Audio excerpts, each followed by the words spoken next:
dear co-organizers, dear colleagues, dear friends of Greece.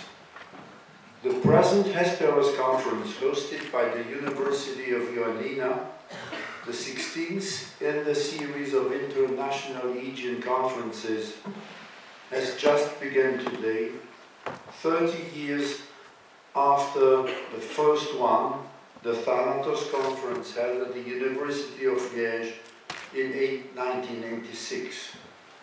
It is a great pleasure for me, and I presume for all of you, that we are back in Greece, the country where the subject of our Aegean studies has been preserved and uncovered.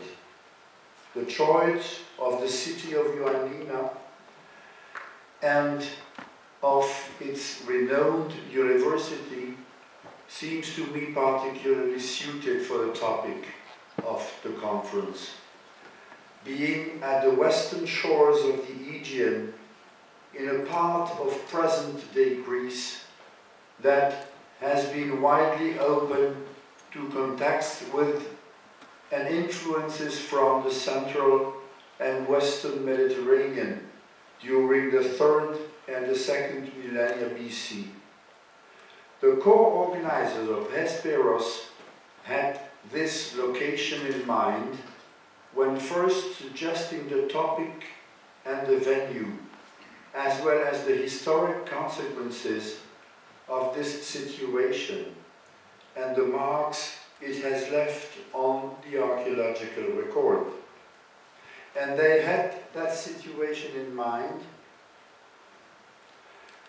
when choosing the logo of the conference, a sailing ship getting eastwards to the Aegean that could have been displayed in the opposite direction as well, getting westwards from the Aegean to the west.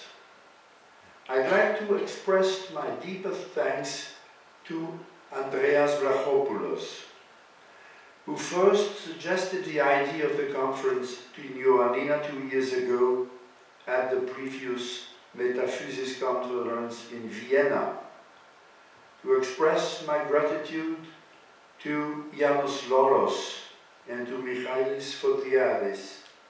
They have offered the precious opportunity to meet here, to open the forum to colleagues who work in Central and Western Mediterranean countries and provide the material for a better understanding of that Western connection.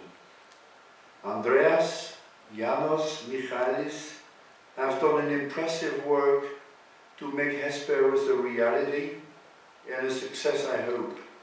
From what I heard this morning and this afternoon, both in the oral presentations and in the discussions, I'm sure this conference will be a successful one.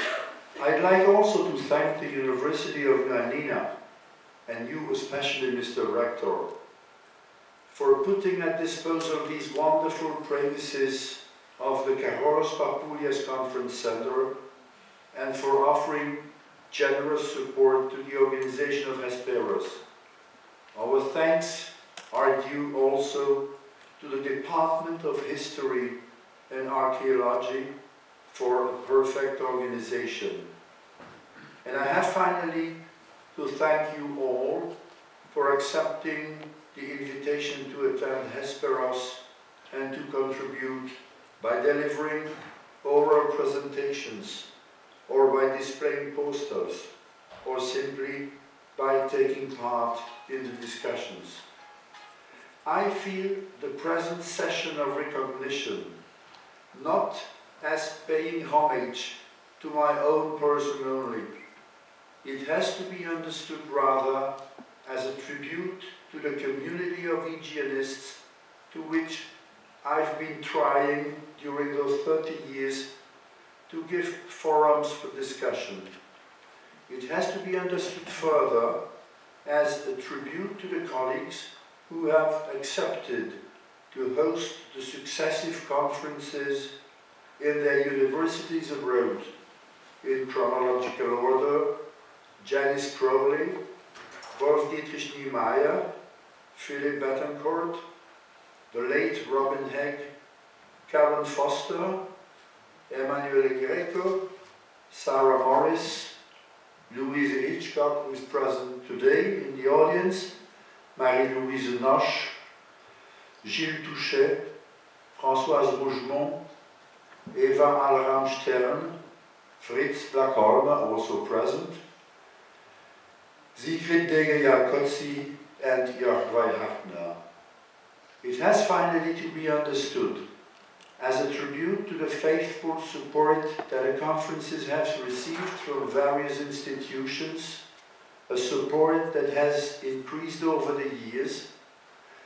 It has, if I have, quote, accomplished an academic and a publishing feat, as indicated on the website of the conference, I have to admit that this would not have been possible without the generous help that has been offered continuously by institutions and foundations, and I'm thinking here especially of the support of INSTAP, the unfailing support for INSTAP, both for the conferences and for the Aegean series, as well as without the support offered by individuals.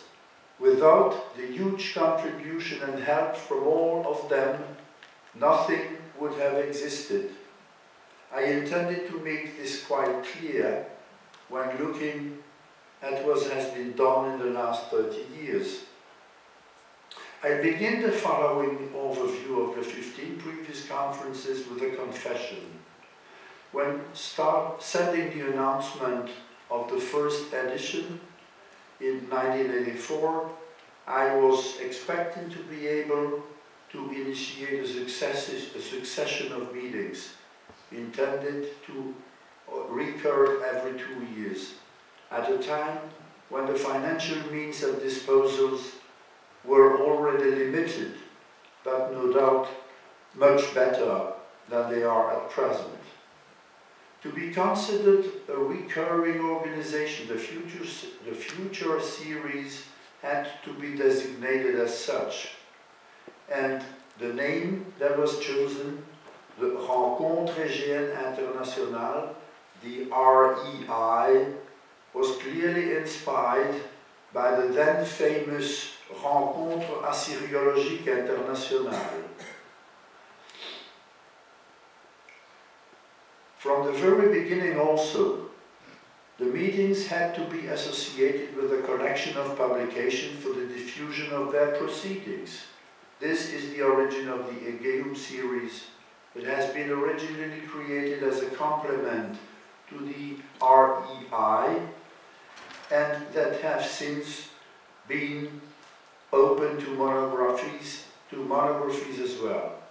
First, under the title Annales d'Archéologie Aegeenne de l'Université de Liège, Annals of Aegean Archaeology of the University of Liège, soon to become Annales d'Archéologie de l'Université de Liège et UT Past, with reference to the recurrent financial and logistic support provided by the program in Aegean scripts and prehistory at the University of Texas at Austin, thanks to the generous offer made by colleague and friend Thomas Palaima in 1993, and finally, from 2010 and my retirement from the University of Liège, Annales liégeoises et paspiennes d'archéologie aégéenne, with a term, paspienne, that appears strange at first sight, but that is simply the transposition into French of the abbreviation of the name of the scientific service at the university, at the Austin Department of Classics, PASP, P-A-S-P, Program in Aegean Scripts and Prehistory. The review that follows does not intend to give a complete synthesis of the results. That would take far beyond the limits of the present talk. I propose just a summary of the historical development of the enterprise, focusing on the most significant changes over the years. The first rencontre, Thanatos, the beginning of the series, housed in the castle of Colonster, the prestigious residence of the University of Liège, at a time when Mr. Dimitris Avramopoulos, now the European Commissioner for Greece,